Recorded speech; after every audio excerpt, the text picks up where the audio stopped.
Yo, listen up. This is your home. It's the only one you got. This place is pretty, but you can't live there. You can't even get there. So I repeat, this is your home. It's the only one you got. Cherish it, protect it. It's the only one you're gonna get. These guys, they're your neighbors.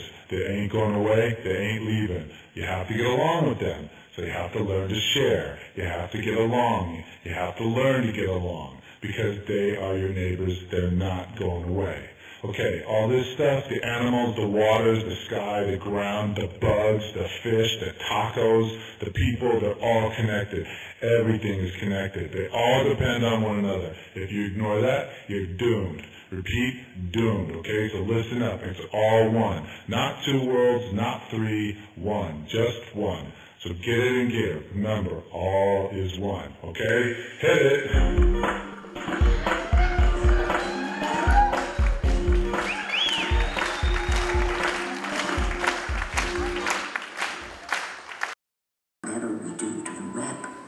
We do to ourselves on the third planet from the sun.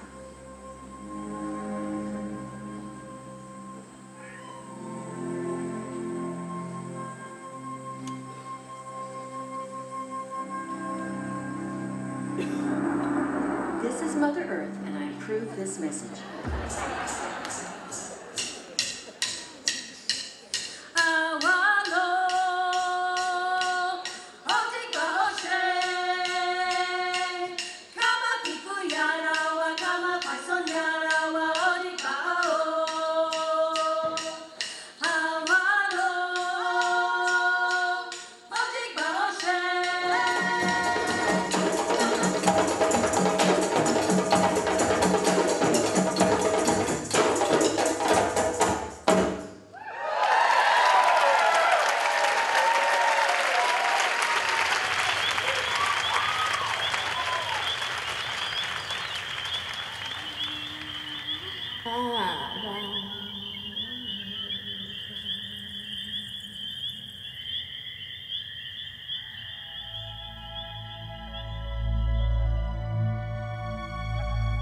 These are the Achuar people, one of our planet's most remote indigenous groups.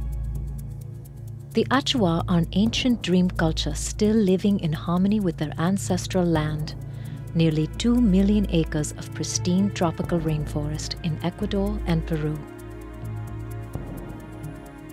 In the late 1980s, the Achuar elders and shamans began having dreams and visions that a grave threat was coming to their people. The Achuar soon realized what that threat was as they began to see what contact with the outside world and its thirst for oil was doing to the land and cultures of their indigenous neighbors. And so the Achuar made a bold move. They reached out to create a partnership with the very world that was threatening to destroy them.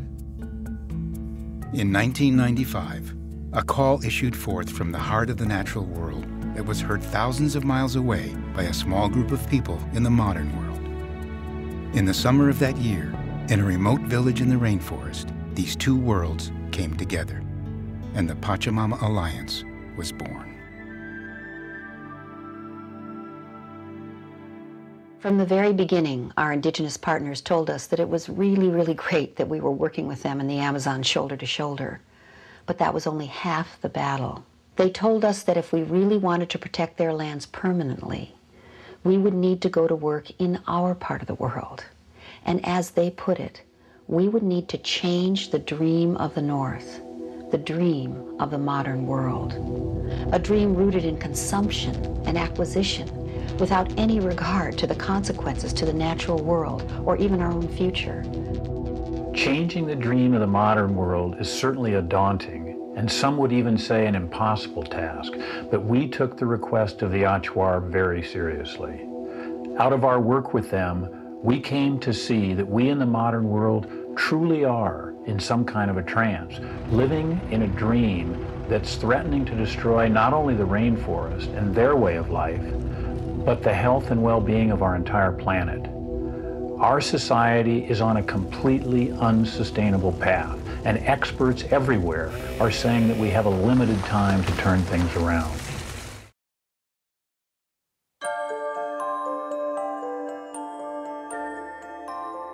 Given that our purpose is bringing forth an environmentally sustainable, spiritually fulfilling, and socially just human presence on this planet, the first question to ask is, where are we? In other words, what kind of world is our modern way of life actually producing?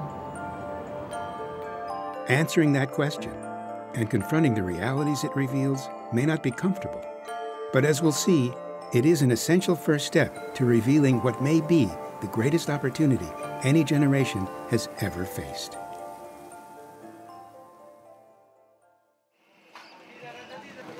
One place to begin is with the dramatic changes that have occurred in human population. For thousands of years, human population on Earth remained relatively steady. Then, about 200 years ago, at the time of the Industrial Revolution, humans learned how to harness the energy of fossil fuels. That allowed agriculture productivity to increase dramatically, and human population began to grow exponentially.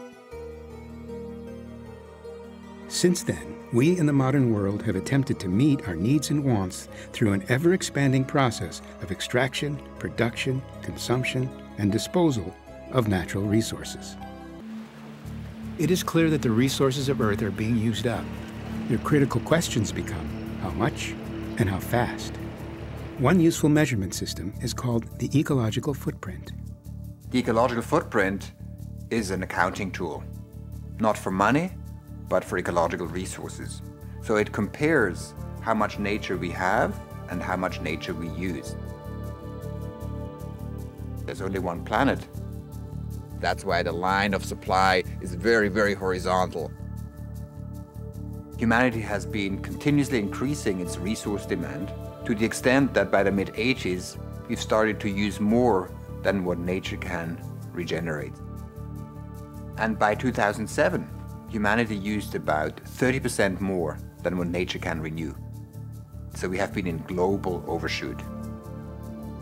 Overshoot can be thought of as living off of your credit card.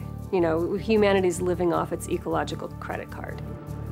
If we use more than nature can keep up with, we actually start to erode natural capital that life depends on. Currently, if everyone on Earth lived as North Americans do, we'd need 5 Earths. For everyone to live as Europeans do would take 3 Earths. In other regions, people are living beyond the capacity of 1 Earth as well. China and India are presently living just under the 1 Earth level. But given the rapid industrialization and economic growth of both countries, that's sure to change. We sit at a point in time which is extraordinarily pregnant with possibilities. Iceland, Norway, and Costa Rica are racing to become the world's first developed nation to go entirely carbon neutral. Businesses and corporations are recognizing that success in the 21st century means paying attention to the triple bottom line: people, planet, and profit. The world's largest corporation has announced aspirational goals to be 100% renewable energy, zero waste, and sell only sustainable products. 60 to 90,000 companies that sell products to Walmart will now have to show that they are measuring and tracking their carbon footprint and beginning to reduce it. The economic landscape is also being remade with new green-collar jobs. We give them the tools and the training and the technology. They can retrofit a nation. A lot of people think that trash is inevitable. It's one of those necessary evils of life, but that's not true. Waste is actually the product of bad design, and bad design can be changed. Everywhere on planet Earth, in cities and towns, suburbs and villages, a vast and unprecedented global phenomenon is beginning to make itself known. There is another superpower here on Earth. That is an unnamed movement. It is far different and bigger and more unique than anything we have ever seen. It flies under the radar of the media by and large. It is nonviolent. It is grassroots. It has no cluster bombs, no armies, and no helicopters. It has no central ideology. A male vertebrate is not in charge. This unnamed movement, you can clap for that.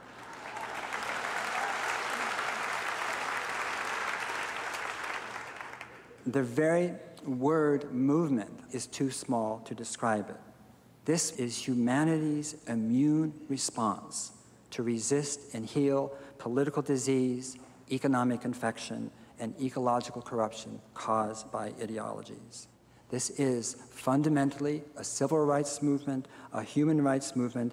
This is a democracy movement. It is the coming world. What you're seeing here is the beginning of a list of the 2 million organizations in the world that work towards social and environmental justice. And that's a minimum. To give you a sense of how big this movement is, if I start this tape today at 9 a.m. and we watch this all day and all night, and the day after that, and then we watch it for 3 more weeks, and then another month after that, we still would not have seen the names of all the groups in the world. It's the largest social movement in the history of humankind by far. My name is Brandy Clark Burton, and I am the founder and Chief Inspiration Officer of the Austin Eco Network. What you're looking at is a list of the organizations, businesses, and government departments that are here in Austin that are working to advance sustainability in one way or another. They are listed in the Eco Directory, which is online, and you can find out any time of day at austineconetwork.com what's going on and how to get involved. A few years ago in Austin, we only had a few farmers markets, and now there are more than a dozen. There are pretty much every elected official that's being elected in the Austin area is put through a pretty strong filter about, are you going to be responsible steward of the environment? We are demanding this of the people who lead us, and we are asking the businesses that we support to hold those values, to promise that they will protect our community and our environment. And it's not just a few wild-eyed hippies now, it is mainstream. There are people in every walk of life who come at this from every angle and are realizing that we need to take care of our community, of our environment, and that doing so cares for us as well. Well, one of the drivers that gets a lot of people interested in sustainability is money. Whether they can make money at it, there are tons of entrepreneurs who are jumping into the fray who did not come at this because they were tree huggers. And then on the other side, you know, consumers are looking at, I really would like to save money on my electric bill or my water bill, or I'm looking at how to cut down on my transportation costs because the gas and insurance and everything is eating me up. So they're actually looking at carpooling. They're looking at ways to cut down on their energy use and getting energy audits. There's so many ways to actually cut back and still have a great quality of life that people are starting to wake up to that, and it's exciting. The average vegetable travels 1,500 miles to be on your plate. And that piece of broccoli had a long trip. And the opportunity to shorten that trip from walking out the front door or the back door and picking that and bringing it in, that food is fresher, you know exactly what went into growing it or what didn't grow into growing it, and it costs less, and it's good for the planet. So there are so many ways that growing your own food, and or at least choosing food that was grown locally, can make a difference. I hope that people will use that power of their fork to vote at least 3 times a day. This, at this point, is not just a good idea. This is the way things are going. This is the way it has to go. We have to live in harmony with our planet to move forward. And the good news is, it's more fun, it saves energy and saves time, it's great. And living a sustainable life is one that makes you feel good. And that's worth a lot. So one of the great things about this event is the expo, and not only getting to hear what's going on and see this Symphony Awakening, but to get to go and find out where you can plug in and get involved.